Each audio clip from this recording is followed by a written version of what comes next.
surat keterangan dokter yang sudah sampaikan. Di sini berdasarkan surat keterangan dokter yang sudah sampaikan, kami mulai dari tanggal 13 April 2026. Di sana atas nama dokter pemirsa Profesor Dr. Harmani Karim, SPJK, disebutkan diagnosis penyakit saudara, penyakit jantung dan sebagainya. Di sana disampaikan bahwa kondisi pasien saat ini menunjukkan kontrol rutin dan kondisi dari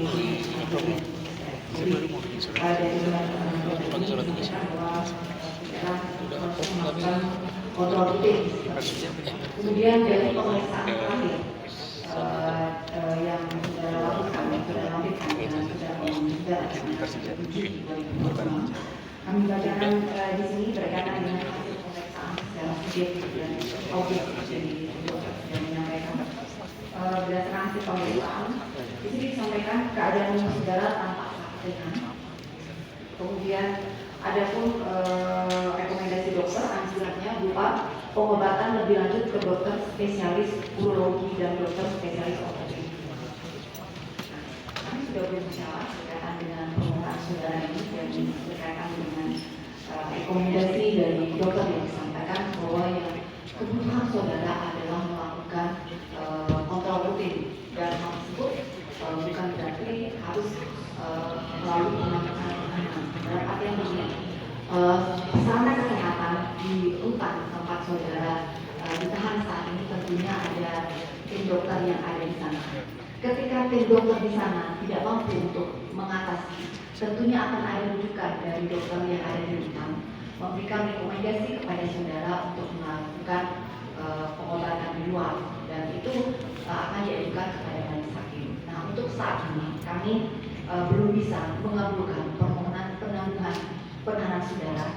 Yang bisa kami sampaikan bahwa jika ada saudara mengajukan keluhan berkaitan dengan sakit saudara, silakan untuk berobat ke dokter yang ada di rutan KPK. Ketika tidak bisa diatasi, maka silakan masuk dari rekomendasi dari tim dokter KPK dan menyampaikan kepada kami untuk saudara bisa diperiksa ke dokter spesialis yang seperti itu, ya.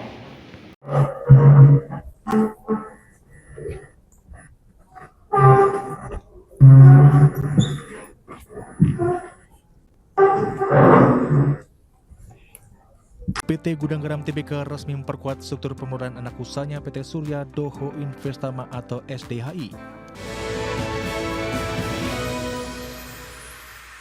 Terima kasih Anda masih bergabung bersama kami. Pemirsa, PT Gudang Garam Tbk resmi memberikan suntikan dana modal senilai 200 miliar rupiah kepada anak usahanya PT Surya Doho Investama.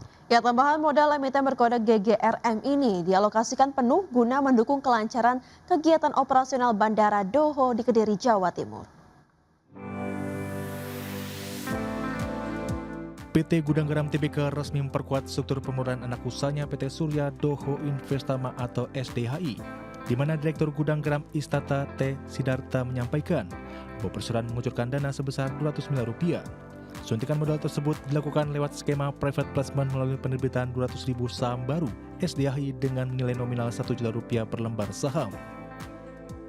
Aksi korporasi ini bertujuan langsung untuk menopang kebutuhan operasional Bandar Udara Doho di Kediri yang dibangun oleh perusahaan melalui SDHI. Dengan adanya setoran modal baru tersebut, total modal ditempatkan dan setoran SDHI kini meningkat menjadi 14,5 triliun rupiah.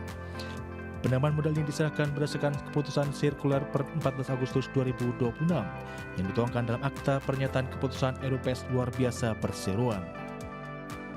Sebagai informasi, Bandara Doho Kediri berkode IATA DHX merupakan bandara pertama di Indonesia yang seluruhnya pembangunannya didanai pihak swasta.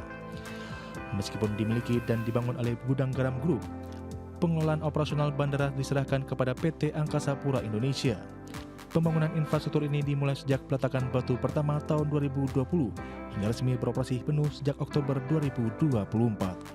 Berbagai sumber untuk ID Action.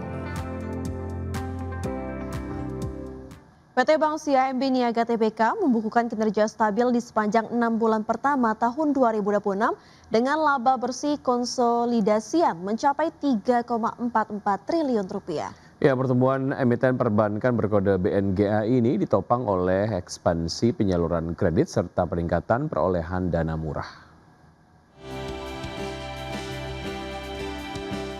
PT Bank CIMB Niaga Tbk membukukan kinerja keuangan yang stabil sepanjang semester pertama 2026.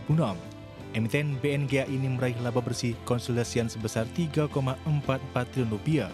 Presiden Direktur dan CEO CIMB Niaga Lani Darmawan menjelaskan bahwa total penyaluran kredit dan pembiayaan tumbuh 6,6% secara tahunan menjadi Rp247,2 triliun, sedangkan dana murah atau kasa meningkat 6,9% menjadi Rp193,1 triliun. Secara operasional, pendapatan operasional dan laba operasional sebelum pencadangan masing-masing tumbuh 6,8% dan 6,5%. Peningkatan kontribusi pendapatan non-bunga turut membantu mengimbangi penurunan pendapatan bunga bersih perseroan. Di selain kualitas aset tetap terjaga solid dengan perbaikan rasio NPL gross menjadi 1,83%, didukung penguatan permodalan dengan CAR sebesar 23,5% dan LDR pada level 90,4%. Hingga akhir Juni 2026, total aset konsolidasian CIMB Niaga tumbuh 6,7% menjadi Rp382,0 triliun yang memperkuat posisinya sebagai bank swasta nasional terbesar kedua di Indonesia. Total dana pihak ketiga tercatat naik menjadi Rp269,3 triliun dengan porsi rasio kasa menembus 71,7%. Sementara pada segmen syariah, unit usaha syariah CIMB Niaga Syariah berhasil mempertahankan posisinya sebagai UUS terbesar di Indonesia dengan pembiayaan mencapai Rp54,0 triliun. Berbagai sumber untuk IDXtional. PT Nusantara Sejahtera Raya Tbk merealisasikan seluruh dana bersih hasil penawaran umum perdana saham atau IPO sebesar Rp2,17 triliun. Ya, penyerapan dana emiten bioskop ini dialokasikan penuh untuk ekspansi bisnis, pelunasan utang, serta modal kerja perseroan. Pengelola jaringan bioskop Cinema XX1 PT Nusantara Sejahtera Raya Tbk resmi menyelesaikan realisasi penggunaan seluruh dana bersih hasil penawaran umum perdana saham. Berdasarkan laporan resmi perseroan aksi korporasi IPO yang digelar sejak 2 Agustus 2023 dengan harga pelaksanaan Rp270 per saham, telah berhasil meraup dana bruto Rp2,25 triliun. Setelah dikurangi biaya emisi, perseroan mengantongi dana bersih sebesar Rp2,17 triliun untuk mendukung pertumbuhan bisnis berkelanjutan. Dalam realisasinya, CNMA menyalurkan dana sebesar Rp1,35 triliun atau sekitar 65% dari dana IPO untuk pembangunan teater baru, serta penambahan layar bioskop di berbagai wilayah.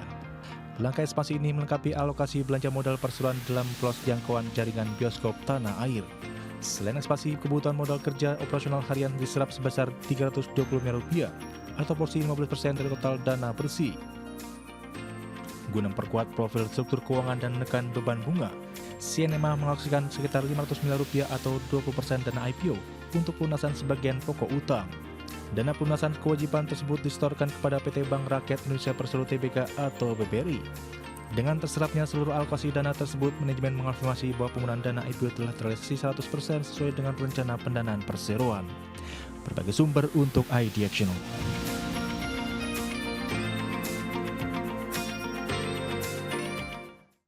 Ya, kalangan analis pasar modal mewanti-wanti resiko yang perlu diwaspadai investor terhadap sasaran indikator makro dalam rancangan APBN 2027.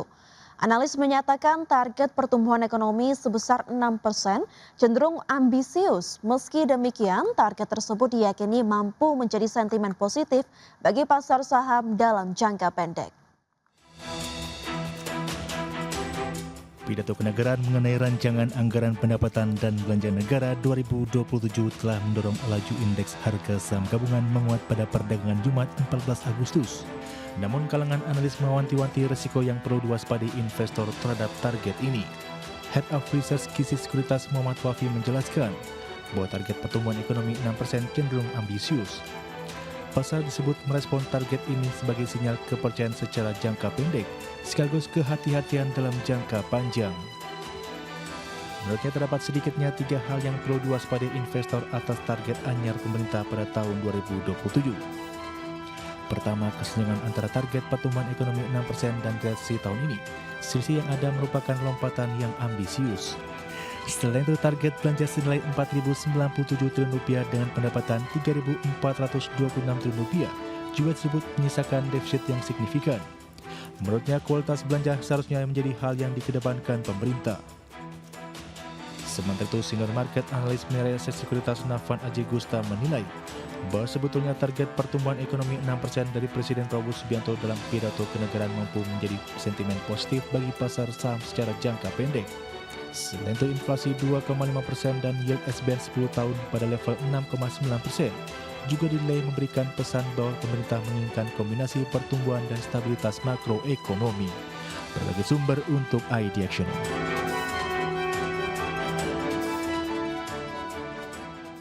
Harga minyak melonjak lebih dari $2 per barel di awal pekan dipicu kekhawatiran terhadap pasokan global setelah pesimisme investor terhadap upaya diplomatik mengakhiri perang Iran semakin meningkat. Presiden Amerika Serikat Donald Trump mendesak Iran menyerah dan mengancam akan menyerang Oman jika negara tersebut menghalangi upaya Amerika. Minyak mentah berjangka Brent ditutup melonjak 2,65% menjadi $90,87 per barrel, sedangkan minyak mentah berjangka West Texas Intermediate menguat di 2,55% menjadi $84,5 per barrelnya. Donald Trump mengatakan Amerika tidak sedang mencari perpanjangan nota kesepahaman dengan Iran. Ia juga menyebut Iran tidak akan membuat kesepakatan seperti yang dianggapnya diperlukan. Sementara itu, seorang pejabat senior Iran mengatakan kepada Reuters bahwa Teheran akan meningkatkan ketegangan di Selat Hormuz dan wilayah sekitarnya, serta melancarkan serangan apabila Amerika Serikat gagal sepenuhnya menerapkan kesepakatan damai sementara dalam beberapa pekan mendatang.